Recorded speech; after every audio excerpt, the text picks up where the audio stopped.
কেন ভয় দেখাবি? তুই খালি বলবি বাইক না দিলে আমি মরে যাব। আল্লাহ কেন যে আমার এই গরিবের ঘরে জন্ম দিছে, কোনো চাওয়া পাওয়াই পূর্ণ হয় না। যা চাই খালি নাই আর নাই। আছে বলতে এমন কোনো কথাই শুনলাম না তাদের মুখ থেকে। আরে বেটা, আমগো সবার বাপ মা সেম।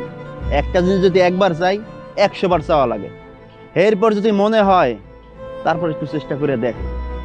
বুঝছি, তোরে এত সহজে বাইক কিনে দিব না। কি করবো এখন বুঝতাছি না। তোর কি বাইক লাগবেই? এটা তুই কি কইলি? বাইক লাগবো না মানে? তোর আছে, আমার না থাকলে কি হয়? তাহলে একটু ভাবতে দে, ভাইবা দেখি কি করা যায়। আরে হন, বাবা বাবির কিচ্ছু নাই।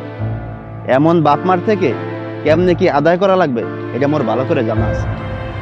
কেমনে? কেন ভয় দেখাবি? তুই খালি বলবি বাইক না দিলে আমি মরে যাব।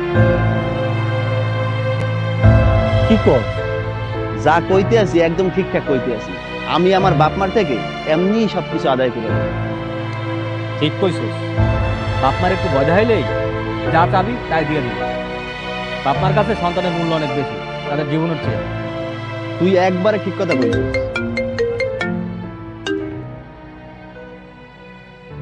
হ্যালো, রুদ্র বলতেছেন? জি, আমি কেডা?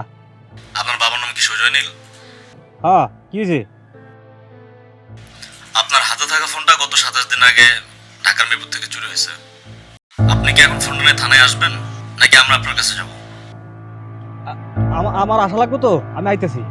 ঠিক আছে, তাহলে দ্রুত থানায় চলে আসেন। জি জি জি, আসতেছি।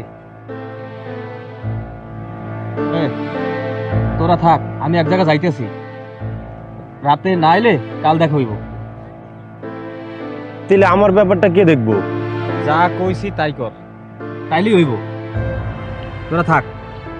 আচ্ছা আচ্ছা, তুই যা যা তাইলে যা।